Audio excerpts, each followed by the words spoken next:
Hello and welcome to HMTV digital.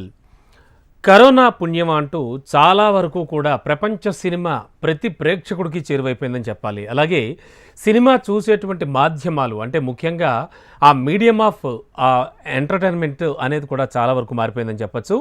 And వీటి వల్ల అంటే ఇవి విపరీతంగా పెరగడం వల్ల ఫలానా సినిమా ఆ సినిమాకు చాలా దగ్గరగా ఉందంటూ, అలాగే ఆ మూవీ ఈ సినిమాకు కాపీ పేస్ట్ అని, ఆ సినిమా కథ అక్కడి నుంచి ఎత్తేసారు అని ఇలా రకరకాల కామెంట్స్ వినిపిస్తున్నాయి. దాదాపుగా పల్లెటూళ్ళ నుంచి మొదలు పెడితే కనుక పట్టణాల్లో ఉండేటువంటి ప్రేక్షకుల వరకు కూడా ప్రతి ఒక్కళ్ళకి ప్రతి లాంగ్వేజ్లో ఉన్న సినిమా చూడడం అలవాటైపోయింది.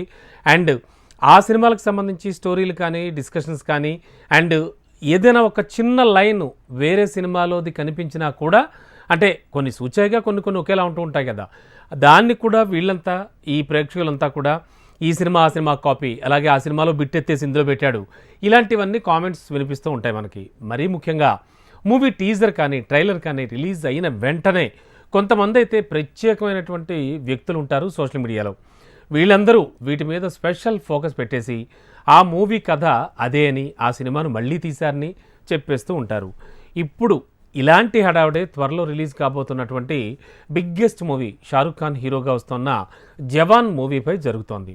ఇదేంటి, ఆల్రెడీ అట్లీ చాలా ఫ్రెష్ స్టోరీస్ తెరకెక్కిస్తారు కదా డైరెక్టర్ అట్లీ అని అనుకుంటే కాదు అంటున్నారు వాళ్ళంతా.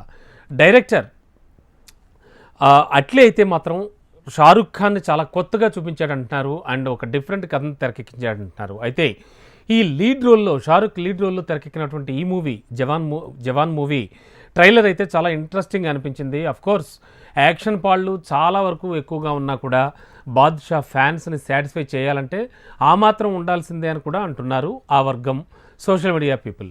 అయితే ఈ సినిమా కథ ఒకప్పటి కమల్ హాసన్ తీసినటువంటి ఒరు కతియన్ డైరీ అంటే తెలుగులో ఖైదీ వేట సినిమాకు చాలా దగ్గరగా ఉందంటూ కూడా అంటున్నారు వాళ్ళు.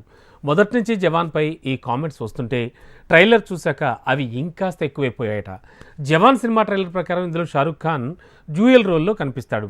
ఇది ఒక తండ్రి కొడుకుల కథగా ఉంటుంది. తండ్రి రివెంజ్ తీర్చుకోవాలని అనుకుంటే కొడుకు పోలీస్ ఆఫీసర్గా మారి దాన్ని అడ్డుకునే ప్రయత్నం చేస్తూ ఉంటాడు. మీకు ఇప్పటికే ఐడియా వచ్చి ఉంటుంది.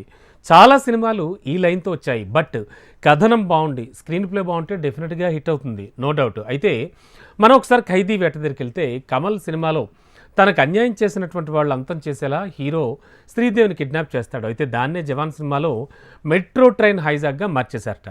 ఇక కమల్ మూవీలో తండ్రి పాత్ర ఒక పేదవాడైతే షారుఖ్ ఫ్లాష్ బ్యాక్లో ఆర్మీలో పనిచేసినట్లుగా చూపించారట. అంతేకాదు జవాన్ని 100 కోట్ల బడ్జెట్తో తీస్తే కమల్ ఖైదీవేట చాలా తక్కువ బడ్జెట్లోనే చేశారు అప్పట్లో. మరి ఈ సినిమా అప్పట్లో సంచలన విజయాన్ని అందుకుంది. మరి కమల్ సినిమా కథనపోన్ల కథతో జవాన్ ఎలాంటి ఫలితాన్ని అందుకుంటుంది అన్నది మాత్రం వేచి చూడాలి.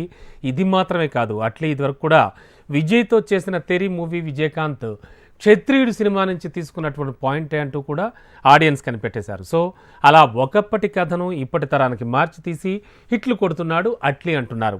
మరి జవాన్ విషయంలో అతని పనితనం హిట్ అనిపించుకుంటుందా లేదా అన్నది మాత్రం వేచి చూడాలి. బట్ షారుఖ్ ఫ్యాన్స్కి బాద్షా ఫ్యాన్స్కి మంచి ట్రీట్ అందివ్వబోతున్నటువంటి జవాన్ మూవీలో మాత్రం యాక్షన్ సన్నివేశాలు కానీ కామెడీ కానీ అలాగే ఎవ్రీథింగ్ చాలా పుష్కలంగా దొరుకుతాయని మాత్రం మేకర్స్ చెప్తూ ఉన్నారు. ముఖ్యంగా డైరెక్టర్ అట్లీ అయితే చాలా కాన్ఫిడెంట్గా ఉన్నాడు ఈ మూవీ హిట్ అవుతుందని.